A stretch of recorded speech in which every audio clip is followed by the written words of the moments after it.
and seagrass beds.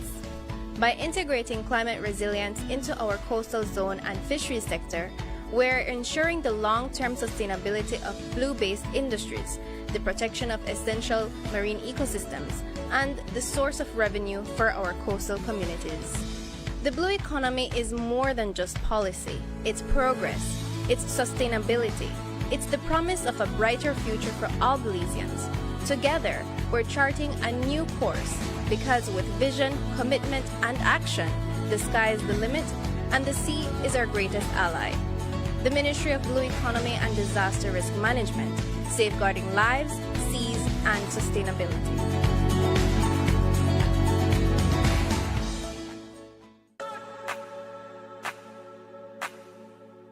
Welcome to Caribbean Sprinter. We're honored to be your water transportation choice in Belize. Caribbean Sprinter is the fastest, most reliable water transport in the country. Our ferries are equipped with everything you'll need for your island hopping adventures, local transport, and vacation needs. We're proud to have the most advanced ticketing and reservation system in the country. We offer multiple sailings daily between Belize City, Cape Cocker, and San Pedro. Our checked luggage tracking system allows you to rest at ease and enjoy the beautiful views during your journey. We take pride in maintaining and servicing our vessels to make sure we're always on time and ready for your next trip. Once again, thank you for choosing Caribbean Sprinter and welcome aboard. We look forward to your next voyage with us.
Pleasant good morning, my friends San Pedranos, our friends there over at Cape Cocker. Muy buenos dias, good morning, Nafi.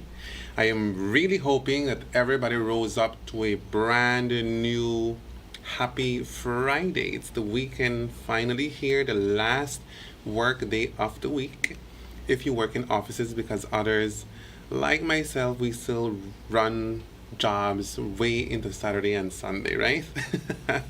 But it's a beautiful morning here in San Pedro. I'm really glad about the weather. It feels cool. There was a little bit of rain this morning, but everything seems to be like right on track for today.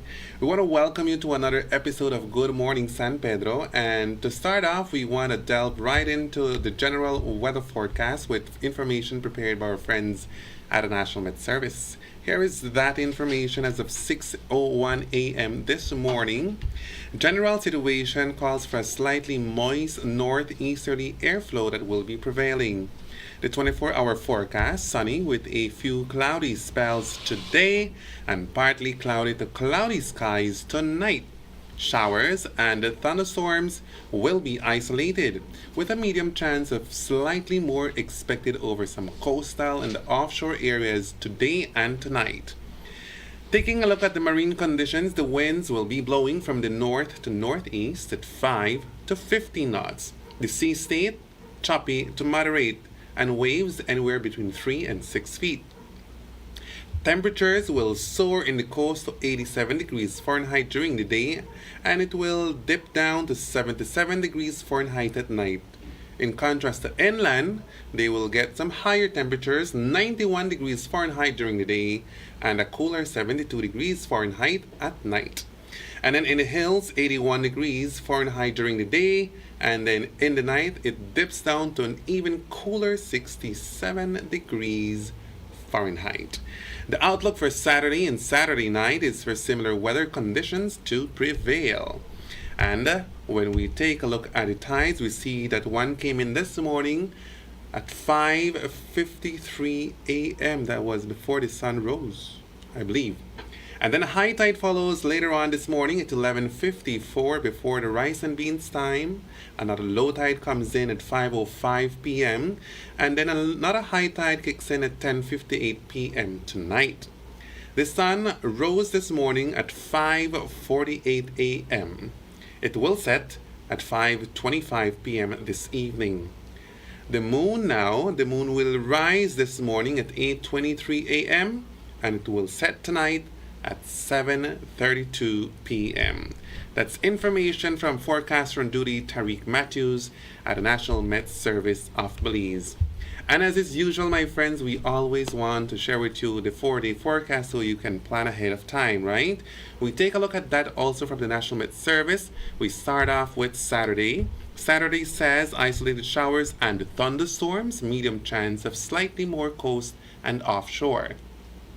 The winds will be blowing on Saturday from the north to northeast at 5 to 15 knots. In the coast, the temperatures will peak to 87 degrees Fahrenheit during the day, and then at night, 10 degrees lesser, 77 degrees Fahrenheit. Inland, 91 degrees Fahrenheit during the day, and 72 degrees Fahrenheit at night.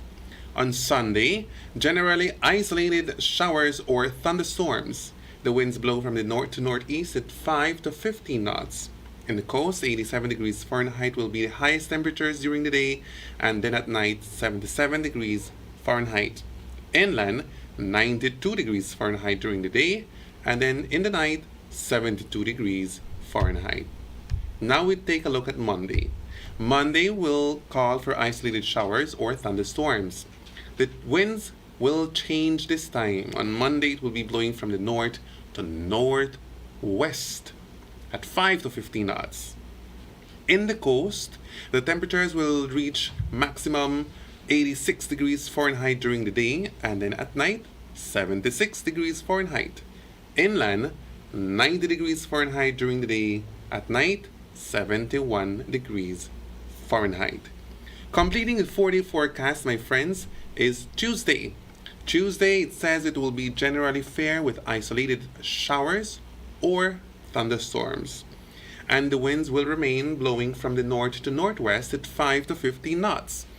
In the coast, the temperatures will peak to 88 degrees Fahrenheit during the day and then falls to 77 degrees Fahrenheit in the night. Now inland, the highest temperatures will peak at 93 degrees Fahrenheit during the day and then at night, 73 degrees Fahrenheit. That completes the 4-day forecast with information provided by our friends at the National Meteorological Service of Belize in Ladyville. Right. So now we know and now we can plan. It's 11 minutes after 7 o'clock and this is the time when we take a break to say happy birthday. Oh, right. We've got the National Hurricane Center. Yeah. I know, it's just that this morning, Dan, you know what happened? I woke up to happy news. The first thing I did this morning was pick up my laptop to check out on Melissa because she's been on my mind these days. And how could you forget her? I got so enough easily. of her. When I realized, oh, Melissa is no threat to Belize, I was like, oh, yes. But let's take a look at that, my friends, with information from the National Hurricane Center. We take a look at Melissa, who is just, she's been acting crazy these days. Tropical Storm Melissa, information as of 8 a.m. Eastern Daylight Time today, Friday, October 24, 2025. Melissa has a maximum sustained winds of 40 knots presently. That's 45 miles per hour. Her minimum central pressure, 1,001 millibars. That is 3 less than yesterday, I believe. Located at 15.9 north and 75.0 west. Melissa's movement is east to southeast at 1 knots. So incredibly slow, 1 mile per hour. That's Melissa right now. And we were able to, check out a few other reports, a few other forecasters' information reports. And it appears that this is not looking good for our friends over there in the Caribbean. My goodness, our friends there. I'm thinking about our friends there in Jamaica, in Haiti, Dominican Republic. They got so much water yesterday. I saw pictures and some videos online. Lots of flooding, my friends. And from what I've been able to gather, Melissa will bring hurricane impacts and catastrophic flooding in Jamaica, in Haiti. In fact, they're already beginning to feel that, to see that. So for our friends there here in Belize, if you're watching this channel, if you're watching us right now and you have friends there in Jamaica and Haiti, encourage them to finish their hurricane preparations as soon as possible. The ideal would be to have everything ready by this evening, because Melissa will transform into a hurricane by, I believe it will be on Saturday evening going into Sunday. And it will actually, Melissa will hang around Jamaica just gauging and looking at them, eyeing them all the way into next week. This is going to be a long haul. And so since it's going to be a long event just sitting there, it simply means that Melissa will be lashing out high winds and pouring down like intense rain. And so this is looking very terrible for our friends there, my friends. So even Cuba, our friends there in the Cayman Island, they have to keep watching Melissa closely, because she simply doesn't know what she wants in life right now. I wish she would just go all around the warm waters and go up. Yeah, if it hits Cuba, boy, Cuba doesn't need that right now. Yeah. With their failing electrical infrastructure, imagine if they get hit by a major hurricane. Mm-hmm. In Dominican Republic, I understand some places have no electricity right now too. Yeah. But Cuba's, I've been sort of following Cuba because I used to visit there a lot. Okay. And in the past few years, they haven't been able to maintain their electrical infrastructure, and it's breaking down. So there's blackouts around the country all the time, like on a regular basis. And sometimes the power in some certain parts of the country only goes on for a few hours a day. So if they get hit with a major hurricane and it knocks out, destroys more of their electrical grid, they're going to be in huge problems.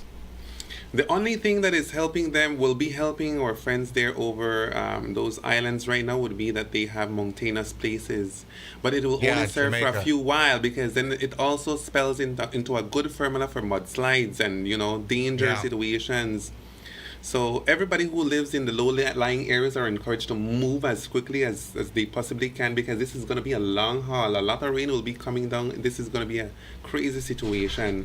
So, and if you know that your friends, your neighbor needs help moving, do it. Help them, because this is a community response that we have to be right now. This should already be in action mode, I believe. Yeah, I think they are already in action mode. So in Jamaica is going to get, it looks like it's going to get hit pretty hard. And they just had one, what was it, 2 years ago? And they were just recovering from that now. I think so, yes, about 2 years ago. Well, 2 years ago they had a hurricane. Now they're going to have another one hitting them. They don't need that either. I know, too, that in Haiti, around the Tiburon Peninsula, flooding is also occurring. So, and I know communities are already cut off from other neighboring communities. So this is, causing a lot of damage too, because then roads are impassable. You can't make it through across rivers. So they're already feeling the brunt of what Melissa is going to look like. And unfortunately, Haiti, I think, is the poorest country in the region. So they're not going to be able to recover very well. They're going to need assistance. And in the DR, some of the flooding will be life-threatening too, because of the way it is. The Dominican Republic is. So, yep. And Melissa will be here for the next week too. So it is still too early. It is still uncertain to actually put a path of where Melissa will be going, according to many forecasters, including the National Hurricane Center's information. They have been sharing that it is impossible to tell really what will be the route that Melissa will actually take. For now, it appears that she's going to be just forming an S and hopefully going away. back into the east. Yeah, after taking a north. If you look at the cloud patterns here, you can see that all that system is moving up here. So they're thinking that's why they're thinking it's going to go up north because of all this. There's the other jet stream coming in. That's going to be pushing it, keeping it that way. So they're hoping it's going to go north. They're thinking right now it's going to hook around Jamaica and then go up north because of this system that's moving in here. Right. So we're still hoping for the best scenario. Yeah, hoping for the best for Jamaica. Like I said, they don't need it right now. Cuba doesn't need it. For all of them out Haiti there, doesn't we need still it. hope for the best, you know. Yeah. But that is what we have for Melissa right now, my friends, and I hope you take heed to the information. And like I said, if you have friends out there on these islands, reach out to them and, you know, inform them, advise them what to do, what they should not do, because last minute preparations is never good. So I just thought we should share that with you. Thank you very much to the National Hurricane Center for always keeping us informed with the latest information. And this time on Tropical Storm Melissa, that has the potential to climax to a Category 5 hurricane. All the best to everybody out there. Now, yes, Dan, I can say happy birthday. 19 minutes after 7 o'clock, happy birthday to you. If it's your birthday, all the best on your special day. We have Las Mañanitas for you.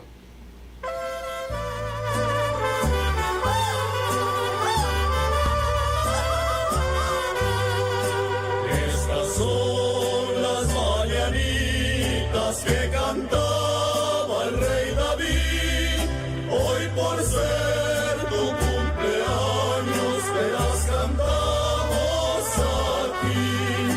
Despierta, mi bien, despierta, mira que ya amaneció, ya los pajaritos cantan, la alba ya se metió.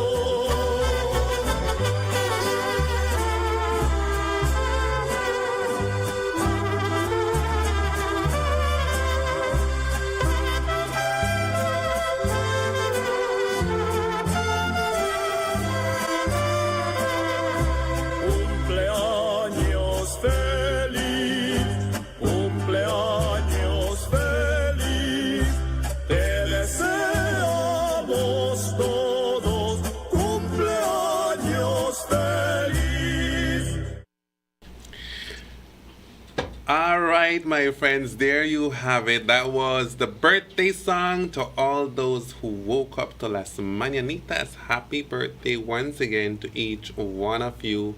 Have yourself a pleasant one and begin to write all your 365 chapters in your new year. Again, from all of us here at Reef Radio and Reef Television, wish you a very merry happy birthday. 21 minutes after 7. We're going to take a short commercial break right here. When we come back, we will be speaking with our invited guest, so stay tuned. This is a great conversation coming up right after the break. This is Good Morning San Pedro.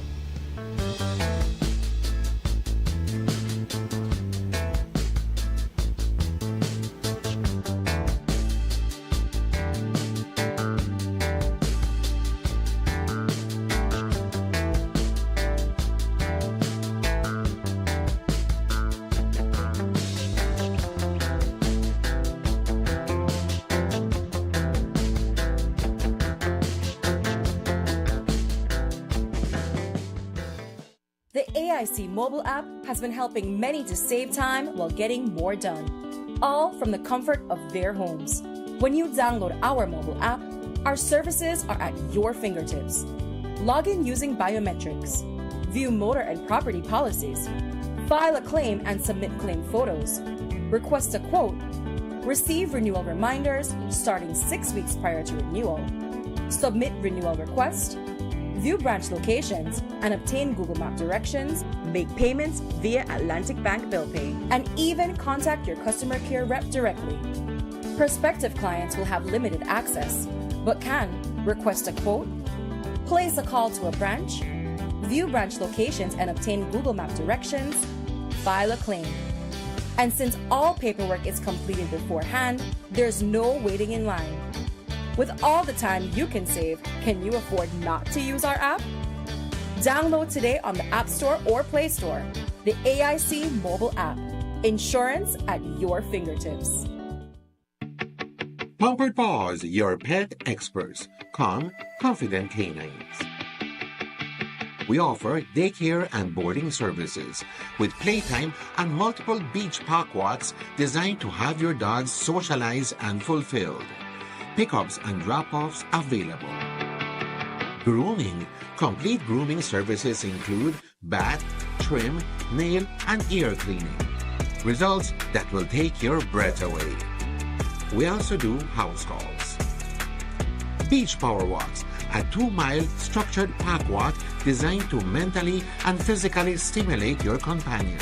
Don't forget our hands-on professional dog training services to make your dog a better behaved pet. Check out our full line of pet supplies. Pampered Paws, your pet experts. Calm, confident canines. Welcome to Spice Pharmacy and Cosmetics, your pharmacy with a little bit of everything. From proteins and natural multivitamins by Alpha Products to keep you on track for that perfect fitness goal. Cosmetics, we got it too. From Revlon, L'Oreal, and Maybelline to give you that perfect, beautiful skin. Check out our Forensi products for all hair types to give you that beautiful bouncing hair that you've always wanted. Take care of your skin with our Fruit of the Earth products and also our brand new baby aisle for all babies that you guys would love. We got you while you enjoy your Belizean vacation. Spice Pharmacy and Cosmetics, located on Pescador Drive, San Pedro, and Whiskey. Telephone 206-2227. Open Monday to Saturday from 8 a.m. to 9 p.m. Sunday and most holidays from 9 a.m. to 9 p.m. Visit us at Spice Pharmacy and Cosmetics.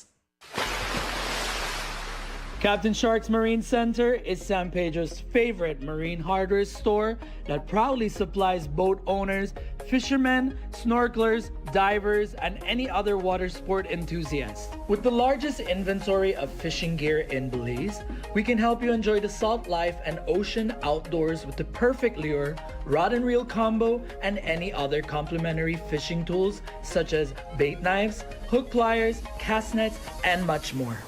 If diving and snorkeling are your passions and hobby, then look no further for equipment. We carry a large assortment of masks, snorkels, fins, BCD vests, bodysuits, dive watches with reputable brands such as Cressy, Mattis, Tilos, and others. When you need to repair your fiberglass boat or Yamaha outboard motor, we offer the right materials and replacement parts to get the job done. Visit us at Lion Street opposite Maya Island Air or give us a call at 226-3370. And remember that for land and sea, Captain Sharks is the place to be. Looking for amazing food and drinks? Look no further than La Cala Restaurant, located north of the bridge at White Sand Resort. We're open every day to serve you delicious meals and refreshing beverages. Sip on our creative mixed drinks like Cinnamon Glitter Thang, Tipsy Mermaid, or the Frozen Blue Hole, and enjoy ice-cold local beers. Feeling hungry? Dive into our rich, tasty platters and indulge in flavors you love. La Cala is for everyone.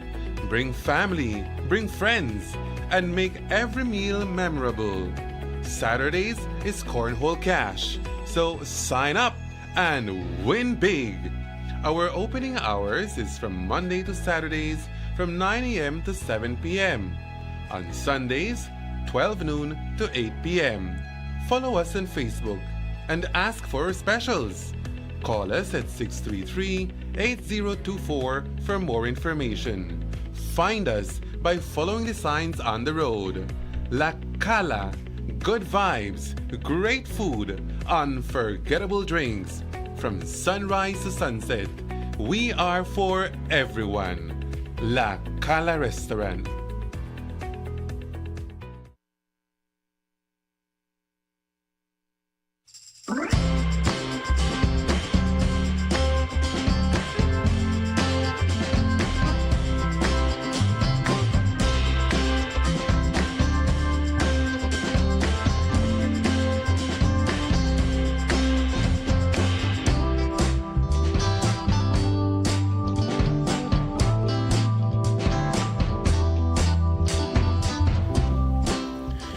Welcome back to the conversation right here on Good Morning San Pedro. We have the time check. It's 28 minutes after 7 in the morning.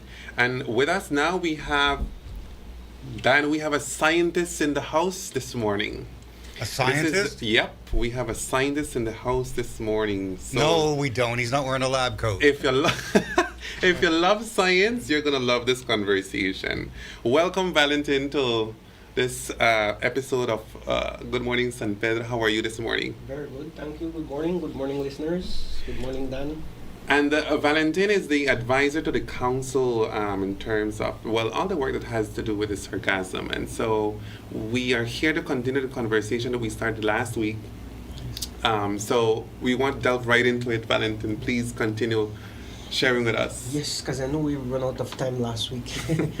So I want to probably talk a little bit more about what we're doing here in country. And I think the most important aspect is, you were talking about the hurricane preparedness earlier, that we have to prepare very early, and that is the situation that we have with sargassum. We're not really treating sargassum in the manner that it should be treated, right? Right now, everyone forgot about sargassum. We're not even looking at what worked this season and what things we need to add to be able to address it as soon as it begins.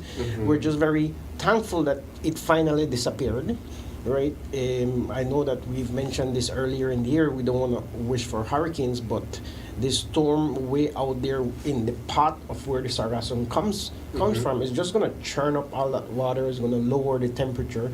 So it's a really good outlook for sargassum. But of course, then you have hurricanes that are affecting communities, and even we are not out of the woods yet when it comes to these storms, right? But I keep hearing about even 2 years ago when I began working on sargassum, the biggest focus has been we have to come up with long-term solutions.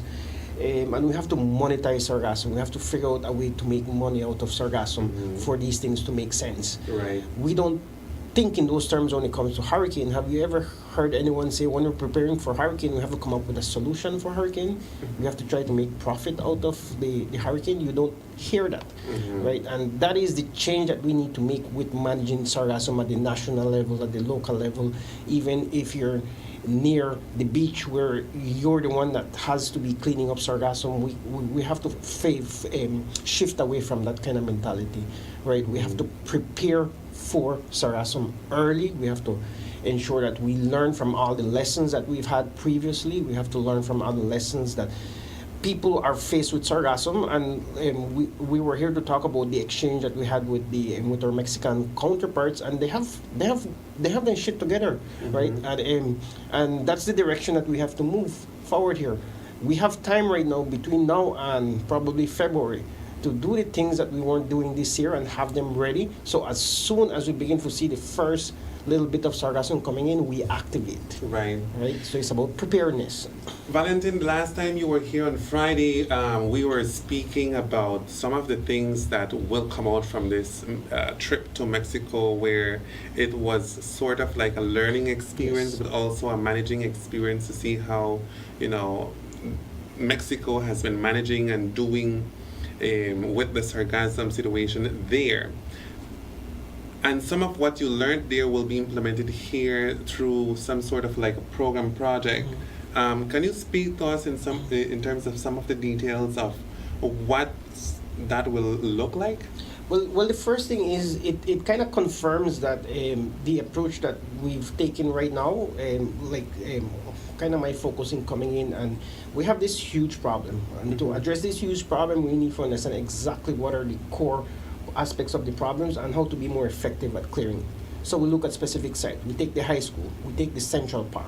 If we focus on these small locations, what is the amount of staff that we need to place here to be able to clear out the sargassum? The sargassum that comes in that day, can we move it, right? And if we move it, how do we be much more smart at moving it?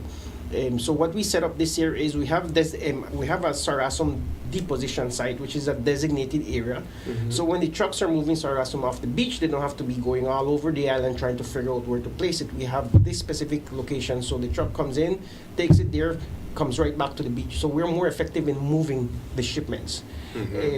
Also, what sort of vehicles we're going to use. We have a trailer that's designated specifically for sargassum. We have the pickup trucks because it's easy for them to get into the beach. You have six to 10 guys assigned to a pickup truck. It takes about 50 minutes to load a pickup truck or a trailer, right? So we want to be more effective, more fast, and moving huge quantities. So we've kind of confirmed, like for example, the one that I remember is a pickup truck, F-150 is moving about 75 tons of sargassum per week, right?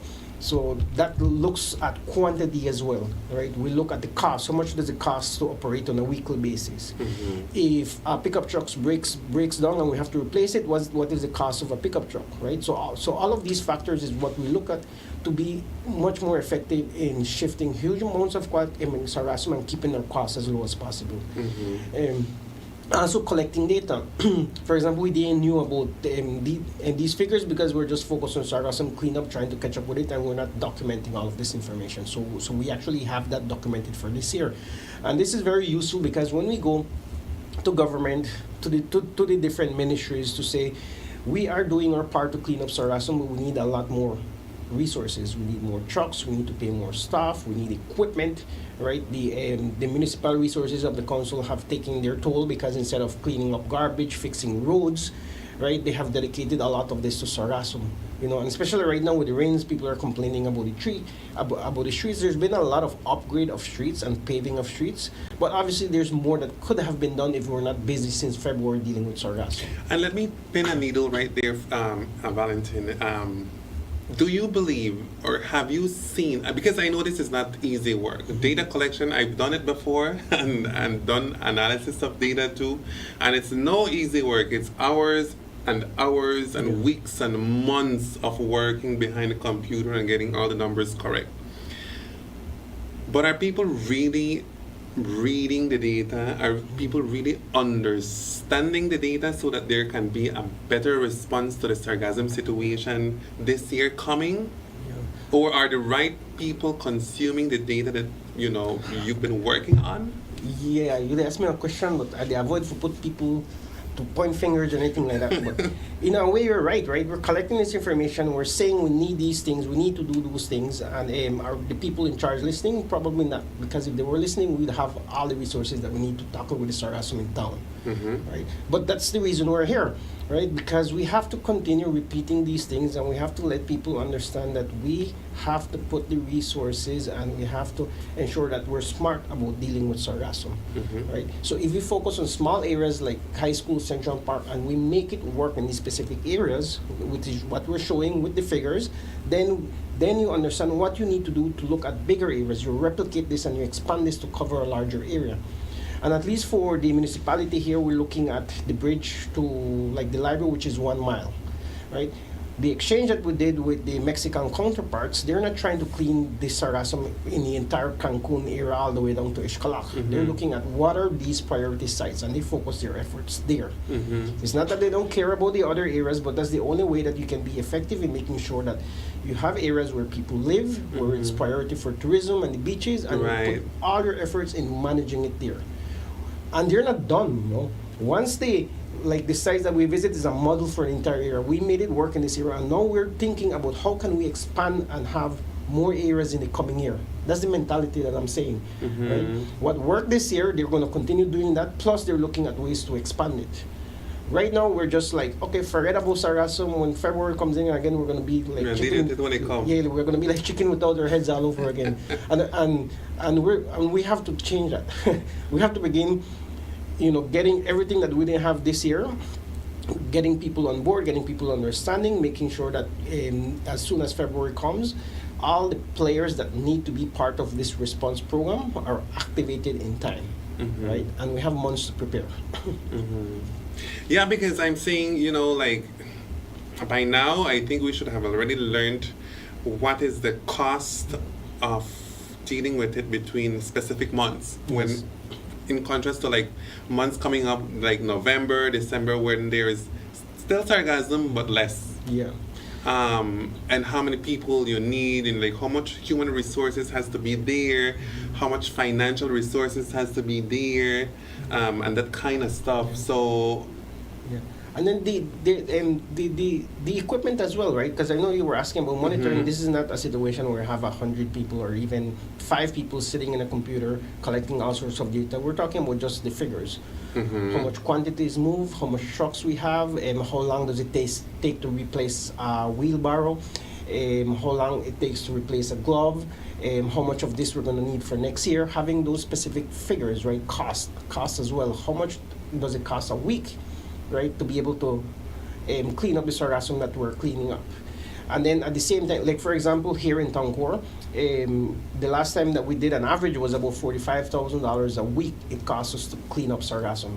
And then we look at the area. Did we move all the sargassum that we're trying to move? No, we just moved about 40% of the sargassum. There was still 60% sitting out there, but we couldn't move the rest because there's not enough to pay more staff and to pay more trucks and to hire more people to come in, right? But at least we have those figures knowing that, we need to double up our efforts in this specific area. And then also looking at outside of Tancor, where are other areas where we really need focus, right? And one of the ones that we're trying to address this year is that area by Royal Palms, the alley. Yes. Right? Because all the way down between Alaya and Victoria House, it just stays there for weeks and months, and there's very minimal effort to clean up. But that area, you smell it all the way back to Marina Road. Right? So in terms of people, community, that's an area that we know that immediately we have to try to figure out how to set up cleanup in that specific area. And we tried it, but it's difficult because there's a lot of rocks there. So we know that we need heavy machinery to address that specific area, but the machinery is not able to get to the sargassum. So we're already beginning to figure out next year what can we do to make it easier in this specific area to have barriers coming in and corralling the sargassum and to allow the equipment to be able to come in and effectively take it out. Right? But we only by looking at that and planning right now, then we begin to lay the groundwork to be more efficient in the coming year. And those are the things that I say about preparedness. Equipment as well, there's a lot of red flags that I identified when people come with solutions. For example, on a daily basis, you get people coming up with ideas. I have this solution for dealing with sargassum, but then I need someone to give me $100 million, and then I also need a contract saying that no one else can clean up sargassum. Big red flag, right? We need everyone on board. So why are we gonna give you a contract so that only you can clean up sargassum? It just doesn't make sense, right? We need resources, so why we're gonna give you $100 million to clean up sargassum? So it's like a lot of things like that come on a daily basis that we have to sift through, we have to navigate through those specific things, right? There's also a next red flag that comes there, like, okay, we have all the expertise, we have all the knowledge, we have scientists, we have universities that we're collaborating with, but which month exactly the sargassum comes in? So red flag again. So if you have all the expertise, how do you not know which month sargassum comes in? Exactly. And then we also need you to tell us where to go and pick up the sargassum. So it's like, with all the expertise that you say you have, you still don't know exactly where the sargassum comes in. So they don't really understand the exact realities, right? And then on a daily basis, we get lots of people like that. So it's not our aim. So we have to listen to all of them.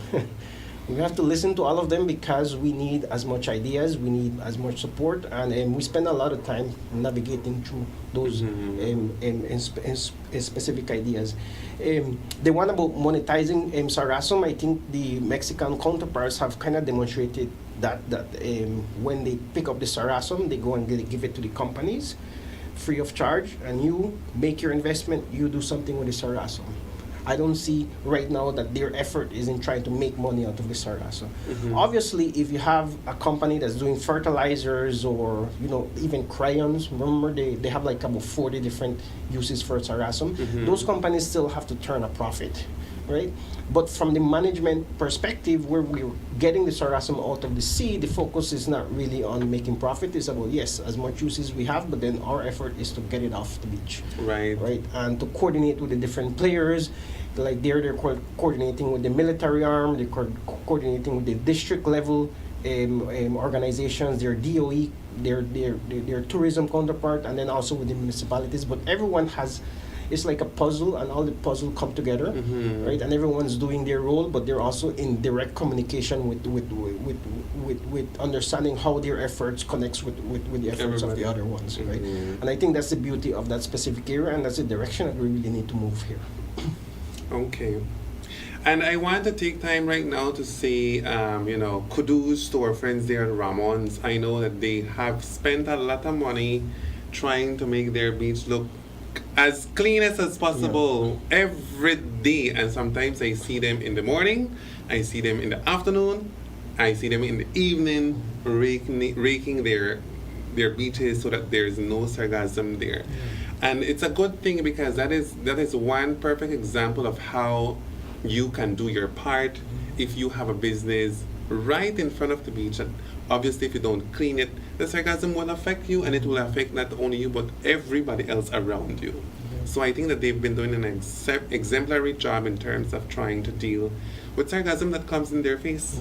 Yeah, and we have to continue, right? Again, they're showing us on the Mexican side that they didn't wait and they're not expecting some solution to come in and deal with the sargassum so that they don't have to pick up. You still have to pick up the sargassum, right? And here we have to continue picking up the sargassum in our specific areas and figuring out how to focus in areas that we have as much cleanup as possible. And once we get those areas secured, then we begin to think about expanding to larger areas. Exactly. In the meantime as well, we also need to figure out what other things can we add to complement it. Can we have more boats to go and pick up the sargassum before it hits the beach? And if we have equipment like those, then we also have to understand that we cannot be spending, a ridiculous amount of money on boats, and then we still have it doesn't really have a major impact, right? So we need to look at costs very carefully, right? What is the cost that we're going to add to these things? Equipment. When do we need equipment on the beach? Do we need the tractors? Do we need the big rake that the tractor uses? And can we afford it, and where would it be effective? And we determine that the cost makes sense and it will have a huge impact in our activities, then we need to move in that direction. Right. I know it's been 2 years now that we've been asking for more pickup trucks and also to be able to have more workers in a different stretch, and there's just so much that we can do. But this year we have to continue repeating that. The things that we said that we needed 2 years ago, we still need it for this season, right? Plus more as well. I feel like we would soon be needing like a fund. Yeah, well, like a fund so that people can begin to pool in money so that we are not dependent on. Exactly. Does government have some money that they can give to us? Well, I don't represent government, so I don't know. but you know what that's I the mean? direction Like, that I'm moving, right? Yeah, that's the direction that I'm kind of heading to here. Another thing that we began looking at this year, you have a lot of properties that tend to install like these barriers in front of their properties so that the sargassum drifts down and it doesn't come up to their beach, right? That's not what they're doing on the Mexican side. They're installing corrals. They're not actually barriers. They're there to control the sargassum so that it's easier to pick up, and then they focus it in specific sacrificial sites where at the beach then the excess one is picked up. So here we've kind of look at that people are installing these structures, but there's no permitting process, there's no approval process, and we came up with a design. But the design is specific that if you're going to set up a barrier in front of your property, you have to demonstrate that you're going to pick up sargassum. You're not just covering your property and waiting for the sargassum to go elsewhere.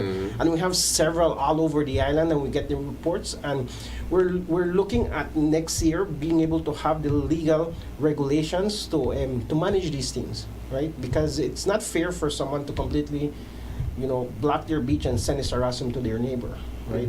At the same time, we have people that are, like you mentioned, Ramon's. There are several properties that on a yearly basis, they have been taking out sargassum every day, every week, and they invest huge amounts of money to clean up sargassum, right? And then you have neighbors or people close by, other properties that are spending zero effort in assisting with the effort. And as I mentioned, on the Mexican side, what they have set up is they have set up a system where if you're on the beach, you have to clean up sargassum. You have to do your share. And if you don't do it, then they come and they give you a fine. And then that fine goes into the trust fund that is managed by the municipality that's cleaning up sargassum. So I don't know if something like that's going to work here, but at least we need to be thinking in those terms. But before even all of that happens, we have to be effective in making sure that we're showing that things are being done to clean up sargassum. So yes, at the municipal level, we're looking at where can we install corrals in strategic area that makes it easier to focus the sargassum in areas where the trucks can come in and easily take it out, right? So that's going to be happening this year. We also have to make sure that we identify additional deposition sites. The one that we had set up this year in San Pedro is full. So this season completely fill that area, and next season we have to begin looking at other deposition sites. We also have to look at monitoring, right? You can imagine the quality of the water that's out there after all this sargassum. Even right now, you have certain areas that still have sargassum sitting on their beach, and that's affecting health, right? We breathe it, it's in the water, we swim in the water. Then also we're talking about the seagrass and the coral. So there's a lot of effects that sargassum is having, and we have no idea because we're not monitoring. So we definitely have to set up a monitoring program to ensure that we are understanding how sargassum is impacting our community and also the marine environment. That's right. Then there's also the beach. We have a program that we have been developing for at least 2 years now, and we're ready to start with financing from the World Bank to enhance the beach, right? Doing nature-based restoration. But obviously right now the sargassum has made it a huge challenge because it's impacted the beach more than when we began planning these things, right? On the Mexican side as well, their management program for the beach also looks at how do we nourish the beach after the sargassum. We have so much erosion that's taking place, but we still need the beach, and they have things that they do to extract the sand from the sargassum and place it right back at the beach. So in the times of no sargassum, their beach in some areas is actually growing, right? They're reintroducing the native plant species that stabilize the beach and make sure that their beach are able to take more impacts, right? And that's the direction that we have to take here. So it doesn't only end after sargassum. How do we prepare our beach right now, enhance our beach, making sure that they're more climate resilient and that they're able to take hurricanes and that they're able to take the impact that sargassum is going to have next year. Right, so this is the time when we have to be doing those things, right? And that is why the conversation of sargassum has to always continue, because regardless of what time of the year we speak about it, you know, there is always something to contemplate there, and there's always work that we need to continue doing. And I think that trust fund is a good idea. I think we still need to look at the details of it all, how it's going to be managed and operated yet. Because for transparency, for functionality, for all of those things in making sure that it really would work out well. And we promised Valentin that we were going to have him every Friday here on Good Morning San Pedro, so that we can keep speaking about it and everything else, because one segment is never enough to speak about sargassum. But for now, we're going to take a short commercial break, my friends. When we come back, we're going to wrap up the show, and thank you very much for being with us this morning, Valentin. We will be waiting for you next Friday. Yes, so next Friday we can talk more about the beach restoration. That can be one conversation in itself. Yes. We'll be right back, my friends. This is Good Morning San Pedro. Don't go away.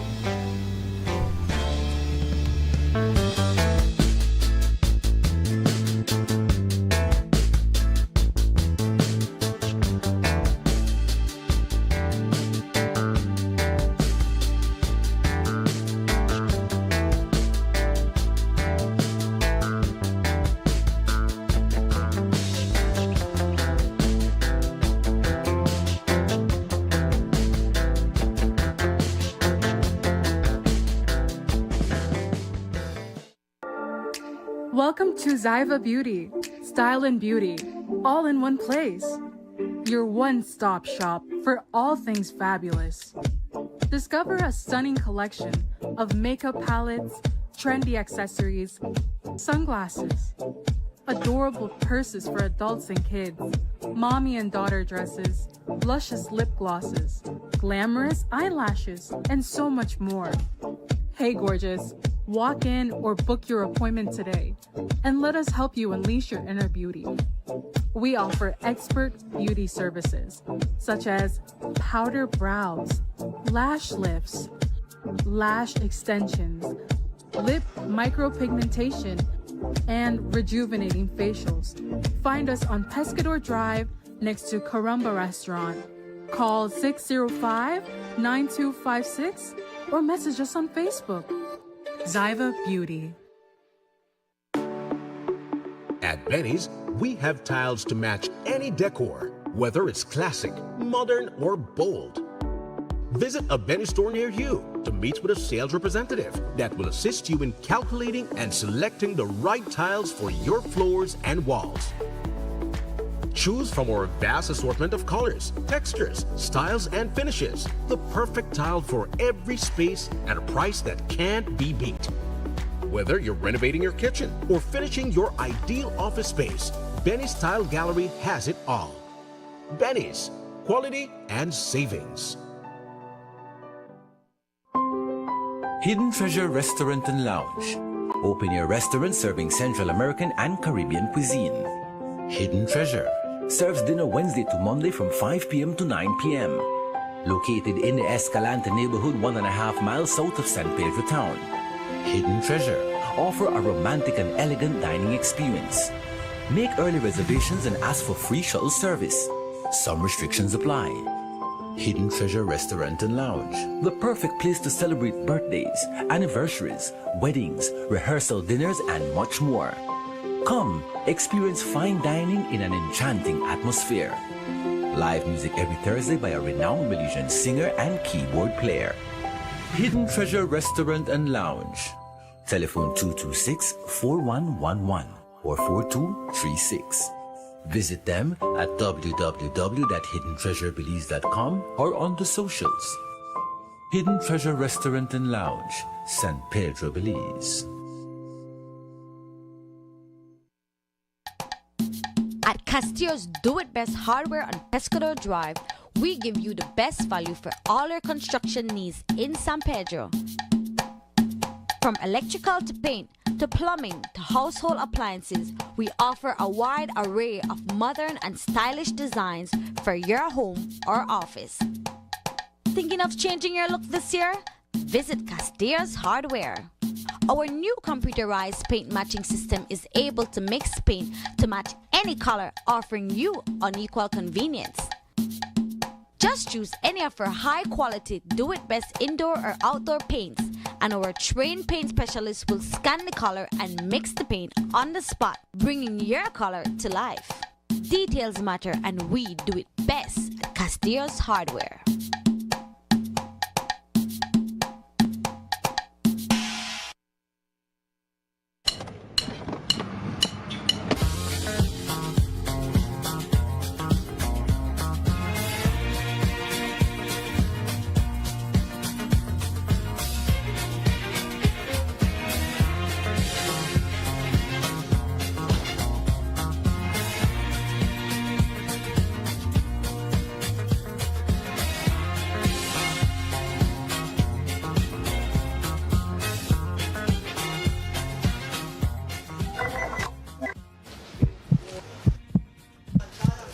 Whoa. We don't use it around here. I have my own bag.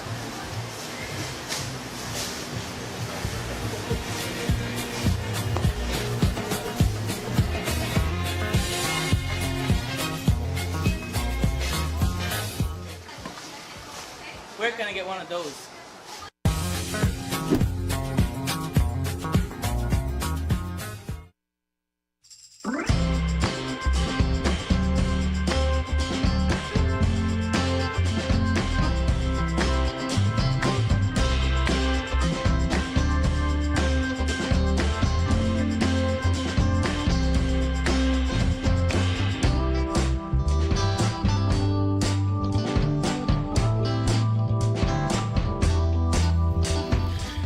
We're right back on it, my friends. This is Good Morning San Pedro. Welcome back to the conversation. The time is 3 minutes away from 8 o'clock, and we're here to continue, what's left of Good Morning San Pedro for today, Friday. It's the 24th day of October 2025, and we have been sharing with you all week long, right, that this is going to be a blast here at the Holiday Hotel.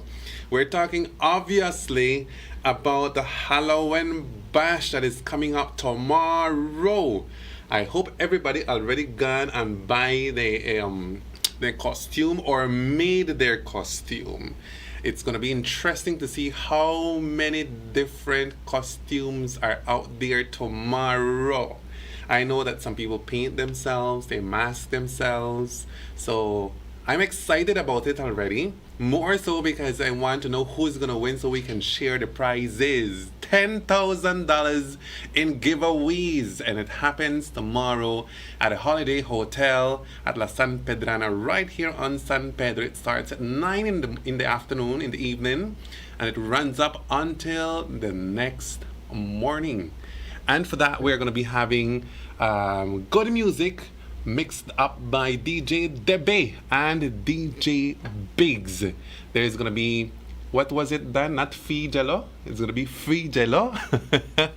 Free jello shots. Free jello shots, my friends, and free snacks. So, yep, it's planned out so it be an evening, a Halloween that everybody is going to be talking about after.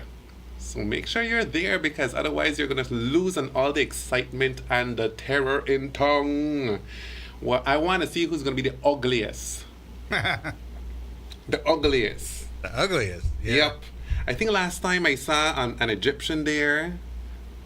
Some people walking all sexy, nurse, some doctors. Yeah. So we're going to see what this year brings out and who will be walking away with the prizes. $10,000. Be there. It's the Halloween Bash that has become a yearly event at La San Pedrana at the Holiday Hotel. So big up going out to the staff there at the Holiday Hotel. I know that you can't wait to work out that shift, right? Yeah. It's going to be long hours, but it's going to be fun. One to remember, one for the books. So meet us there tomorrow. I will be there, of course. And then we have another one, my friends. We have another news for, well, this one, it's good news for people who have vehicles. If you have vehicles, then look at this. It's the grand opening of the Caribbean Tire San Pedro's location. If you had been wondering what that big, beautiful glass building is 2 miles after the bridge, well, now we know that it is the new home for Caribbean Tires here in San Pedro. Today it's their grand opening and it starts at 9 a.m. this morning. There's going to be 2 days of massive sale just because they're opening their new location. So you want to come up, you want to come over because this is going to be one that you don't want to miss. You're going to be able to get your tires at great pricing.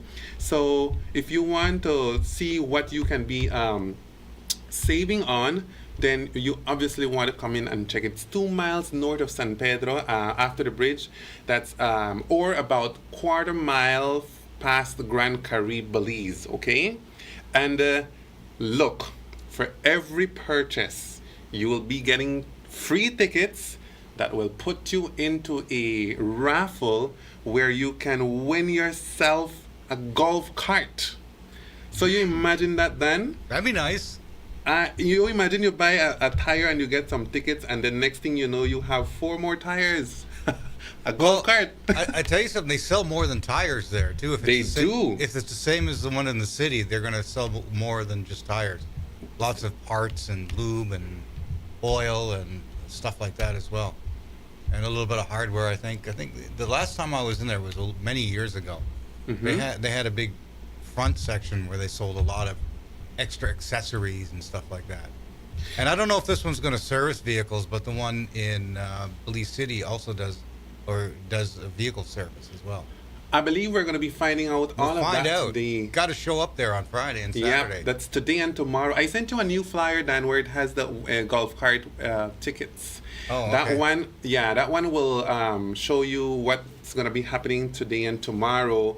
You're going to be winning yourself free tickets to enter a raffle to win yourself a golf cart, courtesy of Caribbean Tire, for every purchase you make today and tomorrow.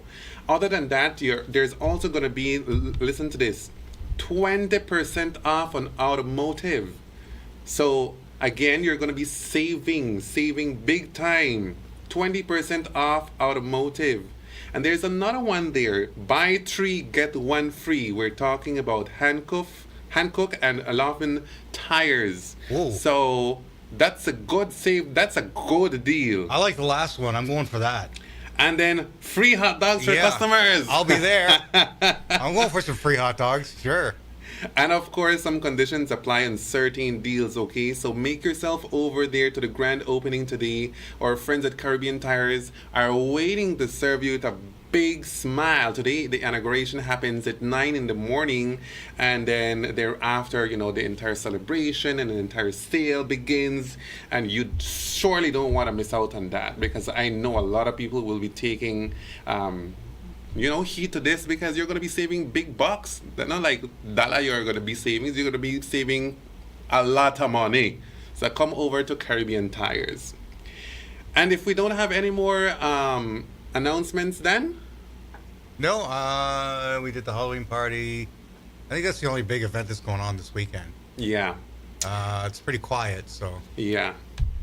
Okay, my friends, and then during the weekend, please don't take your eyes off Melissa. We're gonna keep informing you and keep updating our Facebook page so that you are updated with the latest information.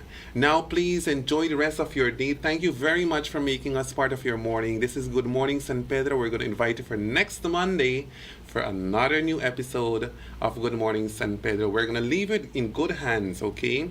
At 11 a.m., at 12, and at 1, we have our good friend Derek Tyler with the latest news updates. And of course, on 92.3 FM, we're gonna have our friend Dan Solo with all the best of music, all genres. And on Reef TV, great programming you don't want to miss. My name is Elmer Cornet. It was a pleasure. Good morning, San Pedro.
It's an massive season with massive deals and rewards at Penny's. From now through December 31st, earn double B-Bucks on store-wide purchasing every Saturday. That's right, 2 times the B-Bucks, which means 2 times the cash back when shopping at Penny's. Plus, get even more rewards with B-Bucks Builders on home goods, tiles, appliances, paints, and lights. And don't forget, there's also massive deals and